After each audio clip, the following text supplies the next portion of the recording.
బ్రేకింగ్లో చూస్తున్నాం. హైదరాబాద్ రాయదుర్గం భూముల వేలం వ్యవహారం కొత్త మలుపు తిరిగింది. రికార్డు ధరకు జరిగిన ఈ యాక్షన్పై ఇప్పుడు న్యాయ వివాదం తెరపైకొచ్చింది. సర్వే నెంబర్ 83/1లోని భూమిలో 5 ఎకరాలు తమకు చెందినవే అని పేర్కొంటూ ఎస్బీఐ హైకోర్టును ఆశ్రయించింది.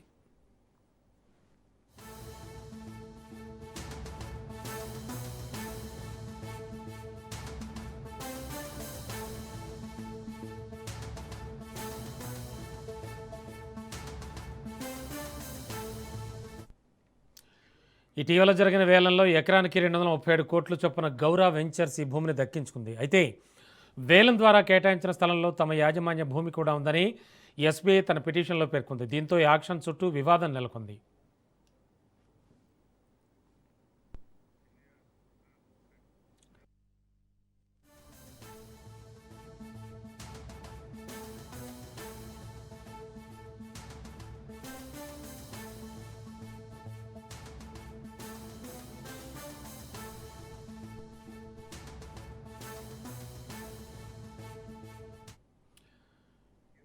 ఇదే అంశానికి సంబంధించి మరింత అదనపు సమాచారం అందించడానికి మా కరెస్పాండెంట్ సునీల్ సిద్ధంగా ఉన్నారు.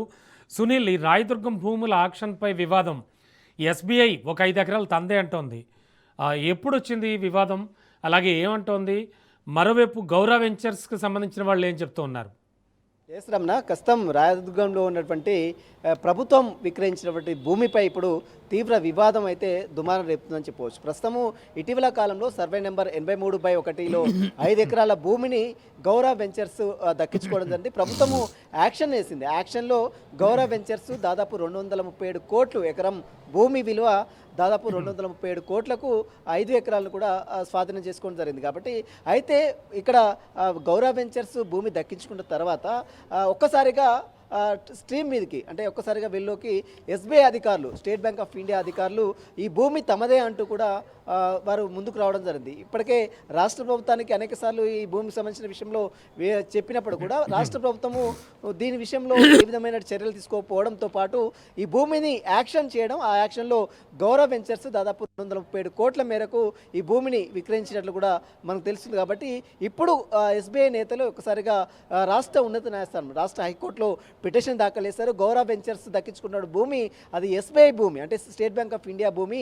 అయితే ప్రభుత్వం ఏదైతే యాక్షన్ చేసిందో ఆ యాక్షన్ చాలా చట్టవిరుద్ధంగా ఉంది. ఇది ప్రైవేట్ వ్యక్తుల భూమిని, అంటే గవర్నమెంట్ భూమి, బ్యాంక్ భూమిని ఏ విధంగా వాళ్ళు యాక్షన్ చేసి పాడతారు, దీన్ని వెంటనే రద్దు చేసే దిశగా హైకోర్టు ఆదేశాలు జారీ చేయాలంటూ కూడా ఎస్బీఐ అధికారులు అటు హైకోర్టుని ఆశ్రయించారు. ఈ పిటిషన్పై ఇప్పటికే ఈరోజు హైకోర్టు మరికాసేపులోనే పిటిషన్ విచారించిన తర్వాత దీనిపై ఎలాంటి నిర్ణయం తీసుకుంటారని మాత్రం సర్వత్రా ఆసక్తి నెలకొందని చెప్తూ ప్రభుత్వం మాత్రం ఇది ఖచ్చితంగా ప్రభుత్వ భూమి అని చెప్తుంది.